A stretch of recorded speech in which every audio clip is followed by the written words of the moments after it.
Looking back over the past 35 years or so, the one constant in English education has been change. Back in the mid-1980s, there were no GCSEs, no league tables, no national curriculum, no Ofsted, not even any grant-maintained schools, let alone academies and free schools.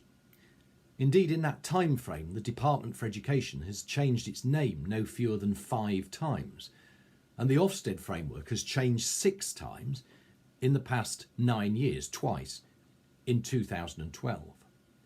So much change. Much very good, some not so good, some contradictory. But then on top of this catalogue of change comes the COVID pandemic, the single biggest imposition on peacetime society since probably the 14th century. COVID has resulted in some positive legacies for education. Firstly, it has resulted in the upskilling, to use a dreadful phrase, the upskilling of the profession. The use of remote learning, both online and otherwise, has forced us to consider our methods of delivery, as well as requiring youngsters to become more independent in their learning. That does not mean that remote learning is superior to traditional classroom methods, but it has forced all teachers to consider how they teach and also how they assess pupil progress. Most importantly, however, the pandemic and the closure of schools has reinforced to all the power and the importance of schools.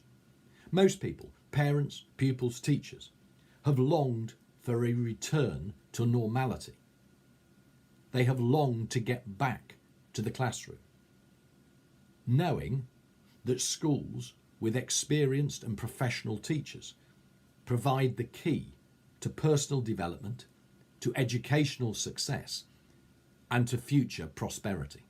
Whilst I don't personally think that COVID will lead to major policy change in education, I hope that Ofqual will announce that it is going to curtail the volume of content to be examined in 2022, and this will allow teachers to spend time delivering and embedding the curriculum properly, rather than forcing teachers to try and rush through the whole specification.